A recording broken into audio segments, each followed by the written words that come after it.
Quatrième cours du module 3, l'immobilier, pierre, papier.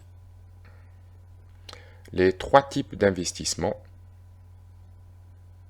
SCPI, les sociétés immobilières cotées en bourse et via la finance participative. C'est les trois types d'investissement que nous pouvons faire pour avoir de l'immobilier, mais sans pour autant être propriétaire de la pierre. C'est ce qu'on appelle pierre-papier. Les trois zones géographiques que nous allons développer dans ce cours, c'est la zone Europe, les États-Unis et les Émirats arabes unis.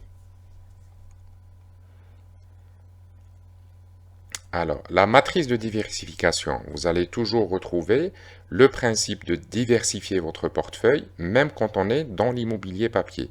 On va essayer de faire une diversification à la fois géographique, ce qu'on vient de voir, sur 4 zones dans le monde, et aussi sur la typologie d'investissement, SCPI, coté en bourse ou la finance participative. Alors, pour les SCPI, donc on se concentre uniquement, c'est un produit purement français, donc c'est la zone euro. Pour les entreprises cotées en bourse, donc ça c'est acheter des actions des entreprises cotées en bourse qui gèrent l'immobilier. Ça sera en zone euro, UK et les USA. Pour la finance participative, nous allons développer au niveau UK et au niveau des Émirats. On commence par les SCPI. Alors, la vérification de conformité infinie à faire avant de souscrire à une SCPI, c'est la spécialisation. Parce que vous savez que dans une SCPI, vous allez toujours trouver une SCPI et quelle est la spécialisation de cette SCPI? Vous avez des SCPI qui font les bureaux, des commerces, résidentiels, la santé, par exemple des EHPAD, c'est ce qu'on appelle les SCPI spécialisés dans la santé, et la logistique. Et enfin l'hôtellerie. Alors, pour notre part, c'est les bureaux et les résidentiels, la santé et la logistique. Pour les commerces et l'hôtellerie, ça va être très compliqué pour nous manuellement à essayer de vérifier la conformité de ces commerces. Ce que je veux dire par là, c'est si une SCPI est spécialisée dans un commerce, on n'arrive pas à voir les détails de ces commerces qu'elle loue. Par exemple, une SCPI va gérer un centre commercial, plusieurs centres commerciaux à travers l'Europe, et dans ces centres commerciaux, quel est le pourcentage des locaux qui sont loués pour, par exemple, un bar, pour toutes les activités que nous jugeons illicites par la finance islamique. Le deuxième critère, c'est la liquidité. La liquidité d'une SCPI doit être inférieure à 50%. Nous développerons un peu plus tard dans le prochain module c'est quoi la liquidité et pourquoi elle doit être inférieure à 50%. Nous allons bien le développer quand on installe les filtres infinis pour les entreprises. Mais gardez ça en tête, la liquidité d'une entreprise doit être inférieure à 50%. Troisième élément, l'endettement de cette entreprise doit être inférieur à 30%. Pour le coup, ce n'est pas vraiment un problème parce que même la réglementation interdit aux SCPI d'être endetté plus que 30%. Donc, pour ce critère, gardez-le en tête. Si la réglementation change, si le taux d'endettement va augmenter au niveau de la réglementation, sachez qu'il doit toujours être inférieur à 30%. Aujourd'hui, en 2023, il est toujours interdit qu'une SCPI a un taux d'endettement supérieur à 30%. Après, la part des intérêts dans le revenu, elle doit être inférieure à 5% et bien entendu, elle doit être purifiée. On détaille beaucoup plus dans le module prochain les filtres infinis, comment faire la purification de nos revenus. Les autres chiffres à connaître avant investissement, c'est le prix de souscription, bien entendu. Vous allez acheter, c'est ce qui sera affiché en avant sur le dossier SCPI. Le minimum de souscription, les frais de souscription. Le minimum de souscription, quand vous allez acheter des parts dans une SCPI, souvent vous allez retrouver que c'est un minimum de 5 000 euros, par exemple, un minimum de 1 000 euros. Tout dépend des SCPI, mais un minimum de souscription. Et après, vous avez des frais de souscription. Vous allez payer des frais. Juste au moment de la souscription, vous allez payer les frais des plateformes, des intermédiaires SCPI qui vous mettent en relation avec ces biens immobiliers. La valeur de retrait, c'est le prix de revient au moment de vente moins les frais de souscription. Il est toujours inférieur au prix de souscription. Le délai de carence, c'est un délai où vous n'allez pas percevoir de loyer, vous n'allez pas percevoir de revenus pendant ce délai. Les fréquences de versement des loyers, vous avez des SCPI qui versent chaque 6 mois, d'autres SCPI chaque trimestre, et vous avez même des SCPI qui le font annuellement. Le rendement, il sera toujours par rapport au prix de souscription, c'est-à-dire un rendement, est-ce qu'il est de 5%, de 6%, de 10% parfois. Et bien sûr, les frais de gestion, le taux d'occupation financière. Ce taux d'occupation financière veut dire que ce patrimoine, s'il est à 100% loué, il vaut par exemple 1 million d'euros, mais finalement, on a loué que 80 équivalent à 800 000 euros, donc le taux d'occupation est de 80%. Ce n'est pas le taux d'occupation au mètre carré, mais c'est le taux d'occupation financière. Par rapport à tout le patrimoine, il doit rapporter combien d'euros en location, mais réellement, il y a un taux de vacances quelque part.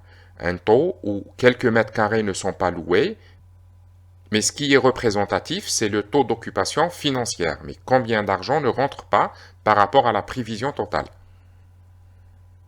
Capitalisation et le report à nouveau. Le report à nouveau, c'est la partie financière que la SCPI va garder pour l'exercice de l'année prochaine. Et on se retrouve derrière mon écran, vous avez le lien sous la vidéo. On se retrouve avec EDIA et vous allez retrouver cette page d'accueil.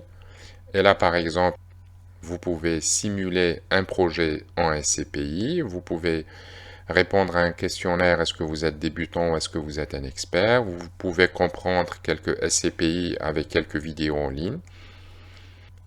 Et vous pouvez les contacter pour être accompagné dans le choix de votre SCPI. Et là, regardez, ça c'est la liste des SCPI qu'ils proposent. Sur ces SCPI, prenons exemple cette SCPI, et vous allez retrouver tous les chiffres que nous avons vus tout à l'heure. Remake Life, le prix de souscription, le minimum de souscription, le délai de carence, c'est ce qu'on a dit, c'était la période où vous n'allez rien recevoir pendant cette période. Donc le prix de souscription est de 190 euros, la valeur de retrait est de 200 euros, l'année de création en 2021, les frais de gestion 18%, le TOF, c'est ce qu'on a dit, c'est le taux d'occupation financière, il est à 100%, c'est-à-dire que l'ensemble du patrimoine immobilier qu'il gère est loué. Une durée de placement recommandée 8 ans. Oui, forcément au niveau des SCPI, on doit rester très longtemps. Pourquoi? Parce que les frais sont très élevés. Si vous sortez la première année, vous n'allez même pas récupérer vos frais de souscription. La distribution N-1, c'est-à-dire l'année précédente, était de 7,64. Vous regardez, si vous sortez en une année, vous récupérez uniquement 7,64 alors que vous avez payé des frais de gestion de 18%. Et en plus, vous n'avez pas été sur une année complète la première année, il faut sur 9 mois. C'est pour ça que la recommandation au niveau des SCPI, généralement, c'est de rester un minimum de 8 ans. Les chiffres, le résultat, bon, j'ai choisi une entreprise qui n'existe que depuis un an, donc il n'y a pas beaucoup de données. Et vous allez retrouver ici la répartition géographique de cette SCPI, c'est-à-dire le patrimoine immobilier que cette SCPI gère, Il est donc à 42% en France, 39% en Espagne, Pays-Bas 10% et en Irlande à 7,17%. Et vous avez aussi la répartition par secteur d'activité. Et là, vous allez retrouver le commerce qui représente déjà 32%, 13,2% pour les locaux d'activité, 48% bureaux, résidentiel à peine à 1,8% et ainsi de suite. Donc vous retrouvez dans cette SCPI cet exemple qu'elle est répartie géographiquement et une répartition aussi au niveau des secteurs d'activité.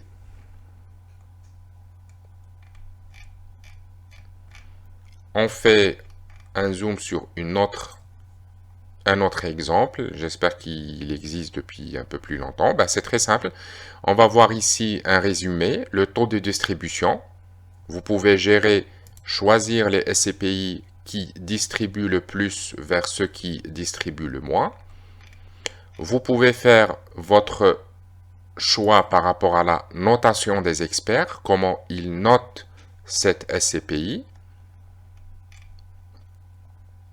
De la mieux notée à la moins bien notée, Alliance Pierre par exemple, l'activité, et là vous allez retrouver divers commerces, locaux, hôtels, santé résidentielle, locaux d'activité, commerce, services santé, les capitalisations, et là vous pouvez, ce qui sera très intéressant, c'est aussi de filtrer par rapport à l'âge de la SCPI. Et quand vous avez des SCPI qui existent depuis 57 ans, et c'est un type d'SCPI en rendement, ça reste quand même très intéressant. C'est toujours mieux qu'une SCPI qui vient de naître. Si on remet une SCPI qui a à peine 4 ans ou 1 an d'existence, elle est beaucoup plus risquée qu'une SCPI qui a 57 ans d'âge.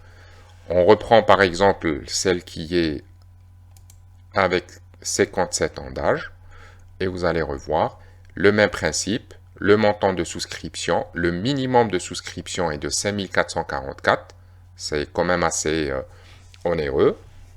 Délai de carence de 5 mois, c'est-à-dire que vous allez payer un minimum de 5 444 € et vous n'allez rien percevoir pendant 5 mois. Les frais de gestion sont de 10% et le taux d'occupation financier est de 93,4%. Et pour une distribution, c'est-à-dire un rendement qui est autour de 4,32%. Donc même pour cette SCPI et vu ses frais et ce délai de carence, même 8 ans me semble pas très rentable. C'est un minimum 10 ou voire 15 ans. Et puis on voit là les chiffres comme il y a beaucoup plus d'années. Donc vous allez voir les graphiques, l'évolution du prix. Donc par exemple, le résultat était de 26 € en 2021. Il y a eu une chute à 23 € et c'est toujours maintenu en 23 €. 2020, 22,48 €. Il y a eu une augmentation de la distribution et puis une rebaisse. Et pour la répartition géographique, vous avez une entreprise qui est à 96,6% bureau. Ce qui reste très intéressant dans notre stratégie SCI parce que là, le commerce représente très peu, j'arrive même pas à le voir, c'est tellement peu. 1,9 commerce et 1,5 locaux d'activité. Et une répartition uniquement sur la France. Un exemple d'une SCPI, le taux de distribution, le prix de la part, la capitalisation. Et nous allons rentrer dans cette SCPI pour avoir beaucoup plus d'informations financières. Alors là, on est directement chez eux et on part sur le rapport annuel 2022. Alors, vous avez le rapport annuel, l'essentiel de votre épargne. C'est souvent bien fait avec les bonnes couleurs qui vont, avec les photos des personnes qui ont tellement bien travaillé, ainsi de suite. Nous, ce qui nous intéresse, vous pouvez lire tout le document bien sûr, mais nous, ce qui nous intéresse, on part sur la partie financière. parce que nous devons scruter le compte de résultat. Alors, quand on retrouve, voilà, donc là, on commence à avoir les données financières.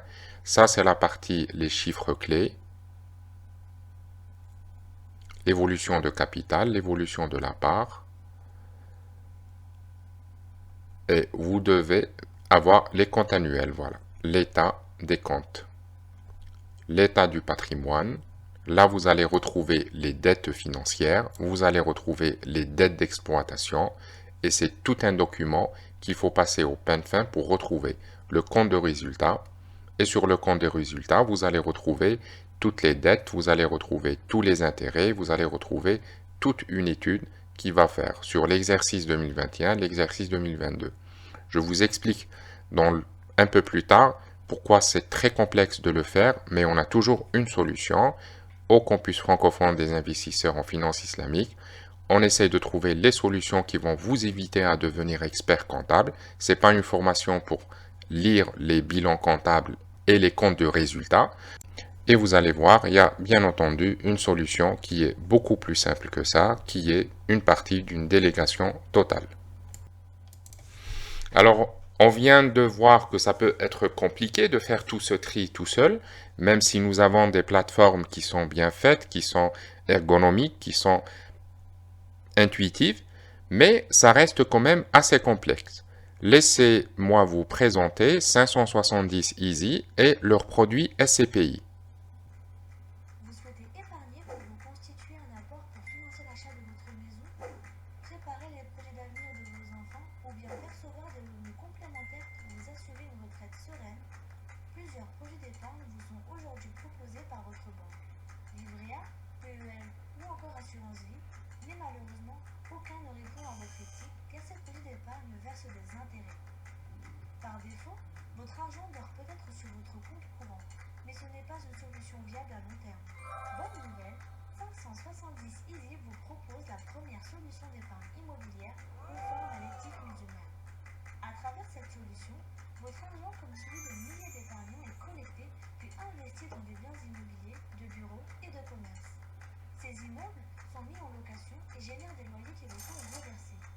Et parce que nous souhaitons aller au bout de notre démarche éthique, notre solution d'épargne sélectionne des immeubles performants sur le plan énergétique, socialement responsables et participant au développement urbain du secteur. Vous percevez ainsi une rémunération directement issue de l'économie réelle, sans intérêt. Notre solution d'épargne est accessible à tous à partir de seulement 1 000 euros, simple et performante, avec un rendement espéré de 4,35% par an, ouverte à tous en France et à l'international. Avec notre solution d'épargne rémunérée sans les bas, vous faites fructifier votre épargne en conformité avec votre éthique et préparez sereinement vos projets d'avenir. Alors, les avantages avec 570 Easy, c'est qu'ils font les analyses à votre place, au fait. Ils sont aussi adaptés aux non-résidents en France. Et le minimum de souscription est plutôt faible. 1 000 euros, c'est accessible à beaucoup d'entre nous. Mais très important, quelle que soit votre décision, comment vous allez investir en SCPI, il faut écrire votre money management. Ça, c'est primordial. Il faut savoir quel budget allouer au préalable. Et après avoir défini le budget, c'est à ce moment-là, on prend rendez-vous avec 570 Easy et on parle de notre stratégie, de ce que nous voulons faire, etc. Chapitre 2. Les foncières cotées en bourse. Ce sont des entreprises cotées en bourse dont l'activité principale est la gestion immobilière. Les avantages, il y a une meilleure diversification, une simplicité d'entrée et de sortie. On a vu qu'il n'y a pas un minimum, il n'y a pas un maximum. Vous pouvez acheter juste une ou deux actions. Ça peut être de 50 à 1 000 euros, j'en sais rien, mais il y a une simplicité d'entrée et de sortie. En général, ce sont des types mixtes, sous-évalués et à fort rendement. Et elles doivent être conformes à l'infini. Développement au module 4. Il ne suffit pas de partir et choisir une entreprise immobilière et dire c'est une diversification par rapport à mon SCPI. Ben vous devez aussi contrôler que cette entreprise répond aux critères infinis, les choses que nous verrons dans le module 4. Zoom sur le secteur immobilier avec Morning. Alors, retour sur Morning. On repart en bas, on laisse tous les pays et on cherche le secteur immobilier. Et là, vous allez retrouver toutes les informations concernant les entreprises immobilières, tout simplement. Alors, cette société, avec un rendement de 5,1%, l'historique de la valeur de l'action de cette entreprise, et un peu plus bas, la distribution des dividendes de cette entreprise. On repart sur un autre exemple, Nexity par exemple. Un rendement de 11,3%. La valeur de l'action de Nexity.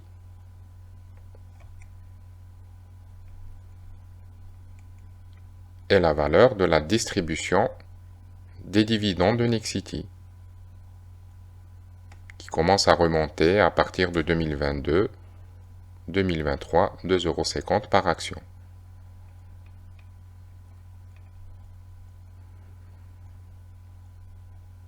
Mais comme on est sur un marché d'actions, gardez en tête que vous allez choisir des actions cotées en bourse immobilières qui sont spécialisées dans l'immobilier. Et vous pouvez bien sûr choisir les pays, France par exemple, et vous allez retrouver toutes les entreprises.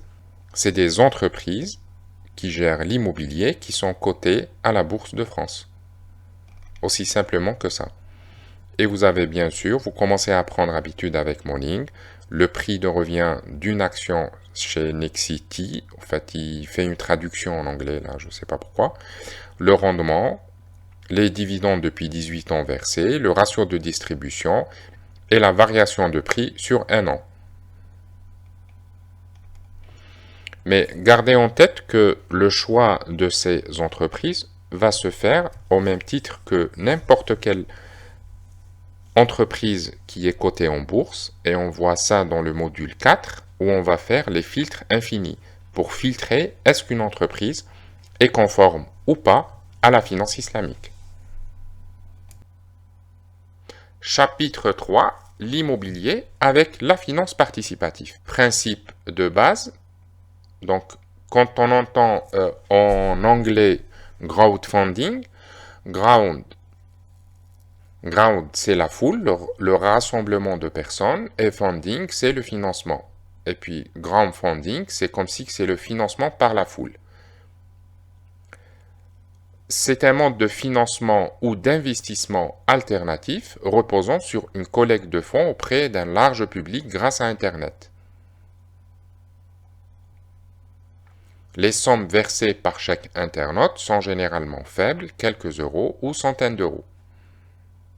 Et le regroupement d'un grand nombre de participants permet d'atteindre des montants importants. Les différentes formes. Un financement d'un programme neuf, utilisé par des promoteurs en vue de collecter des fonds pour financer des programmes immobiliers neufs. Cela permet aux promoteurs de ne pas utiliser leurs fonds propres et ainsi d'augmenter leur capacité à entreprendre des projets. Achat de biens immobiliers existants. En réunissant plusieurs particuliers pour acheter une maison ou un appartement en vue de le transformer et de le revendre. La transformation a pour but une rénovation ou une division. Troisième type, réalisation d'un investissement immobilier locatif. C'est-à-dire on va réunir plusieurs particuliers pour acheter une maison ou un appartement en vue de le louer. Les co-investisseurs deviennent actionnaires d'une société civile immobilière, une SCI. Une fois le bien loué, chaque investisseur perçoit une part du loyer à hauteur de son investissement. les charges et frais locatifs sont répartis en fonction de la part de chacun dans cette SCI. Toutes les décisions liées aux biens immobiliers sont prises lors de l'Assemblée générale de la SCI. Conformité infinie, la conformité se base sur deux principes. L'activité, résidentielle, on est partant, location pour un commerce, lequel, avec une activité illicite, non, et si l'activité est illicite, c'est conforme. Ça, c'est le premier critère. Le deuxième critère, le recours du promoteur au crédit. Souvent, les promoteurs veulent augmenter leur capacité en fonds propres et ainsi réaliser un plus grand effet de levier auprès de la banque. Si l'investissement est de 100% participatif, on est bon. Et si l'investissement est mixte, on se pose la question, quelle est la nature du prêt de la banque? Si c'est une murabaha ou une musharaka avec une banque islamique, c'est bon. Si c'est un crédit à intérêt avec banque classique, c'est non. Souvenez-vous aussi, quand on a parlé du financement à tout prix, on a parlé que les entreprises risquent de vouloir utiliser la finance participative pour l'utiliser pour une levée de fonds. C'est-à-dire, la récolte de fonds initiale se fait via la finance participative pour que les internautes donnent suffisamment de liquidité à cette entreprise pour qu'elle puisse demander un financement usurier auprès de la banque. Et c'est ce qu'on appelle utilisation de la finance participative pour une levée de fonds. Et on se retrouve derrière mon écran, les liens sont sous la vidéo, pour analyser deux produits de immobilier en finance participative. J'ai choisi pour vous cette entreprise, donc il n'y a ni dette ni intérêt. Elle est basée en Angleterre et bien entendu, tous ces investissements éthiques, alors il n'y a ni dette ni intérêt, et bien sûr, c'est tout le financement est par les internautes, donc il n'y a pas de banque, il n'y a pas d'hypothèque. Et ce que je vous ai dit dans le cours, la problématique avec la finance participative quand on est sur la conformité infinie, il n'y a pas autant de disponibilité que ça. Là, par exemple, ils n'ont qu'un seul produit. Alors, on va voir quand même ce produit. On continue à l'exercice. Vous pouvez bien sûr vous inscrire. Pour pouvoir investir, il faut déjà être inscrit. Alors, il vous donne des informations concernant le projet.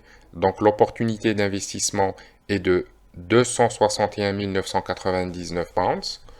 À ce jour, ils ont récolté 21% du projet, soit un peu plus de 55 500 pounds. La durée d'investissement est de 3 ans. La durée d'investissement restant un peu plus de 2 ans, 25 mois.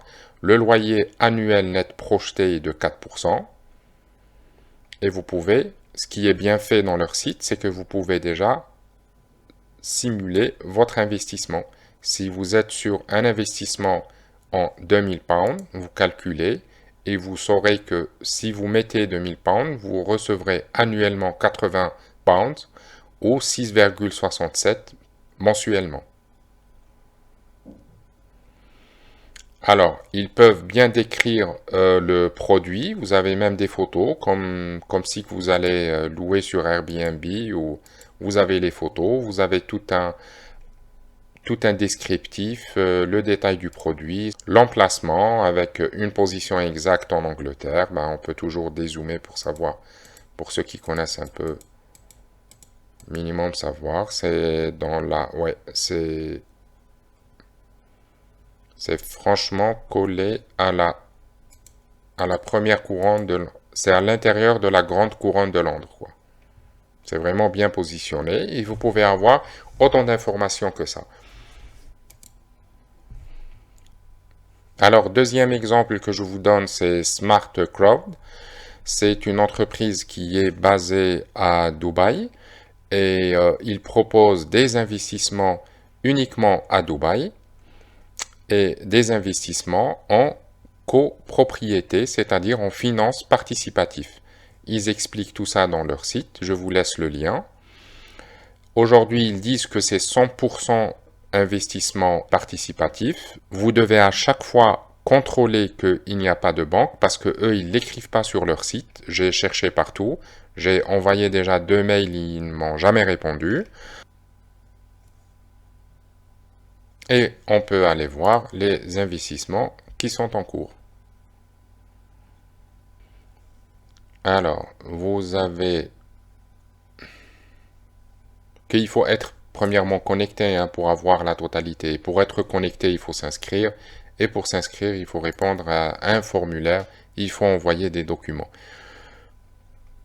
Voilà, là, c'est les produits qui sont déjà ouverts. Bien sûr, il faut être connecté pour pouvoir voir les détails de ces produits. Il y a 58 investisseurs sur ce bien immobilier qui est déjà loué. Il y a 52 qui sont sur ce bien. Et vous pouvez voir déjà ce qui a déjà été réalisé. Par exemple, cette partie, voir les détails. On part sur. Voilà, même pour voir les détails, il faut être connecté. Mais bon. Un rendement brut de 11,29%, le rendement attendu de 34%, les dividendes qui ont été versés 8,32%, à partir de 608 dirhams émiratis. Et là, vous pouvez retrouver la totalité de ces projets qui ont été déjà complètement financés. Alors, avec cette plateforme, il faut vraiment faire très attention. Ils ne mettent en aucun cas que c'est conforme à la finance islamique. Ils disent que c'est financé à 100% par les internautes. C'est ce que vous devez vérifier avant chaque investissement. Et bien entendu, on a beaucoup plus que ça, mais vous devez à vous de faire l'exercice, de chercher la conformité. Si vous ne trouvez pas une conformité écrite conforme à la finance islamique, conforme avec une charia à bord, conforme avec les principes éthiques de l'islam, etc., vous devez vérifier si c'est à 100% investi par des internautes. Est-ce que c'est 100% investisseurs ou est-ce qu'il y a une partie de la banque? S'il y a une partie de la banque, vous devez les contacter pour comprendre et pour savoir est-ce que c'est une banque islamique et ils ont eu recours à un crédit type Musharaka Murabaha ou c'est une banque classique avec deux ribas autour. Dans ce cas, il ne faut pas investir. Et si ce n'est pas le cas, vous pouvez, selon le rendement attendu, selon le rendement brut, les dividendes qui sont à reverser, et ainsi de suite. Et on finit par une analyse d'une entreprise de gestion immobilière participative, BRICS, qui est très présente, très agressive en publicité. Analysant BRICS. On se retrouve derrière mon écran. Alors, pas de lien sous la vidéo, je vais vous analyser BRICS.co, donc très populaire avec beaucoup de publicité, un investissement qui casse tous les codes des investisseurs parce que à peine à 10 euros, donc ça fait... Donc, il reçoit beaucoup plus de jeunes qui essayent de faire les premiers pas en investissement immobilier avec des rentabilités de 13% par an. Nous, pour cette analyse, c'est très simple. Vous partez sur la partie les rendements locatifs. Ça, c'est toutes les questions qui se font. Vous partez sur la partie qui s'occupe de la gestion. Et voilà, cette question... Est-ce que je bénéficie de l'effet levier bancaire? Et la principale, bien sûr que oui, et la principale information, c'est qu'ils sont cofinancés avec un prêt bancaire en complément qui représente 50%.